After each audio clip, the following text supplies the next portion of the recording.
तो दोस्तों जो हमने 36 रफाल्स की डील की थी उनमें से 32 हमें डिलीवर्ड हो चुके हैं। इसके बाद के बचे जो 4 रफाल हैं उनको लेकर बहुत अच्छी खबर आ रही है। यानी जमाने भर की बीच में जो खबरें निकल कर आ रही थी कि अप्रैल मंथ तक इनकी डिलीवरी कंप्लीट होगी, तो वो सारी बातें अब गलत साबित हो रही है और बताया जा रहा है कि बहुत जल्द यानी बहुत जल्द इनकी डिलीवरी शुरू हो जाएगी। अभी मैं आपको यहाँ पर कुछ और डाउट क्लियर करने वाला हूँ। एक्चुअली इनके एनहांसमेंट को लेकर, इनके अपग्रेडेशन को लेकर जो क्वेश्चन आप बार बार मुझसे करते हैं, वो चीज़ भी मैं यहाँ पर आपको क्लियर करने वाला हूँ। इसलिए वीडियो को एकदम एंड तक ज़रूर देखते रहिएगा।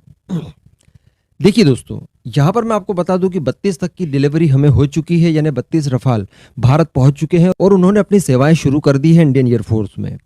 इसी के साथ साथ बचे हैं 4 रफाल। तो बताया जा रहा है कि 3 रफाल 1 से 2 फरवरी के बीच में भारत पहुंच जाएंगे। अल्टीमेटली आप कह सकते हैं कि 15 से 16 दिन बाकी है, आधा महीना। इसके बाद रफाल्स की टोटल संख्या भारत में हो जाएगी 35। अभी यहाँ पर मैं आपको बता दूं कि ये जो 3 रफाल आएंगे ये इंडियन स्पेसिफिकेशन एनहांसमेंट के साथ आएंगे।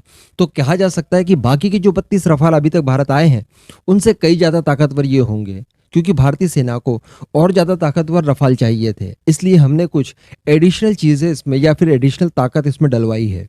तो उसी ताकत के साथ ये 3 रफाल आने वाले हैं। इसी के साथ साथ बताया जा रहा है कि जो 36वां और आखिरी रफाल होगा वो रफाल भी इन 3 के बाद में आ जाएगा। उसको आने में थोड़ा सा समय इसलिए ज़्यादा लग रहा है क्योंकि वो इंडियन एयरफोर्स का पहला रफाल है, यानी उस रफाल को सबसे पहले तैयार किया गया और जो हमारे पर्सनल्स को ट्रेनिंग मिली है, हमारे पायलट्स वगैरह को, उसी रफाल के द्वारा दी गई थी। जो कि 36वां रफाल आएगा वो न केवल इंडियन स्पेसिफिकेशन एनहांसमेंट के साथ भारत आएगा बल्कि उसको रीपेंट भी किया जाएगा। यानी फ्रांस वो ये चाहते हैं कि बिल्कुल चकाचक कंडीशन में आपको दिया जाए, लेकिन चूंकि अब उससे इतनी सारी ट्रेनिंग करवाई गई है, उसको इतना इस्तेमाल किया गया, कई सारी फ्लाइट्स ली गई है उसके साथ, तो ऑब्वियसली थोड़ा सा पुराना जरूर हो गया है और फ्रांस नहीं चाहता कि भारत को इसी कंडीशन के साथ ये दिया जाए। इसलिए उसके ऊपर रीपेंट किया जाएगा, पुराने पेंट को हटाकर नया पेंट इसके ऊपर किया जाएगा और उसके बाद भारत को डिलीवर्ड किया जाएगा।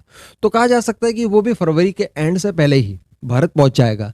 यानी ये जो फेब आ रही है ये लास्ट होगी डिलीवरी के लिए। इसके बाद किसी भी तरह का कोई भी लेना देना नहीं बाकी रहेगा, केवल आपके पास फॉलो ऑन का ऑर्डर रहेगा। बाकी आप चाहे तो कर सकते हैं जाती है। इसके बाद मैं आपको कुछ गलत फहमियां दूर कर दूं।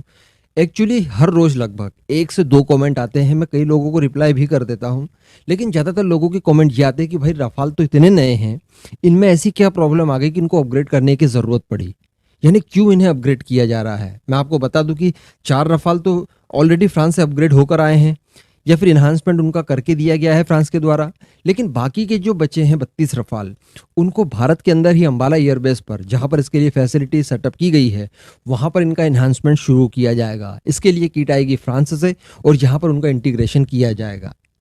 तो इस तरह से हमारे 36 के 36 रफाल इन्हांस हो जाएंगे या फिर अपग्रेड कह दीजिए, वो हो जाएंगे। तो भला इसकी जरूरत क्यों पड़ रही है? क्या रफाल इतनी पुरानी टेक्नोलॉजी है या इतने कमजोर पड़ गए हैं कि उन्हें एनहांसमेंट की जरूरत पड़ रही है? तो यहाँ पर देखिए बात से ही स्पष्ट है, हम इन्हें अपग्रेड नहीं कर रहे हैं, इन्हें इन्हांस कर रहे हैं। यानी किसी चीज को और बढ़ा देना। रफाल की जो ताकत है उस ताकत को हमने और बढ़ाना है, हमने अपग्रेड नहीं करना है। यानी अपग्रेड कब किया जाता है? जैसे मिराज को ले लीजिए, वो मिराज पुराने हो गए हैं, या फिर सुखोई को ले लीजिए, उनकी टेक्नोलॉजी पुरानी हो गई है, तो उसमें सेम टेक्नोलॉजी लेकिन लेटेस्ट वाली टेक्नोलॉजी इंटीग्रेट की जाती है, पुरानी वाली को निकाल दी जाती है, उसे कहते हैं अपग्रेडेशन। या फिर इंजन पुराना हो गया है, परफॉर्म अच्छा नहीं कर रहा है, तो सेम पावर वाला या उससे ज्यादा पावर वाला इंजन पुराने वाले की जगह निकालकर नया लगा दिया जाता है, इसको बोलते हैं अपग्रेडेशन। लेकिन यहाँ पर एनहांसमेंट करना है। हमें राफेल जो चाहिए थे वो और ज्यादा ताकतवर चाहिए थे, यानी फ्रांस के पास जो राफेल मौजूद है उनसे ज्यादा ताकतवर रफाल चाहिए थे।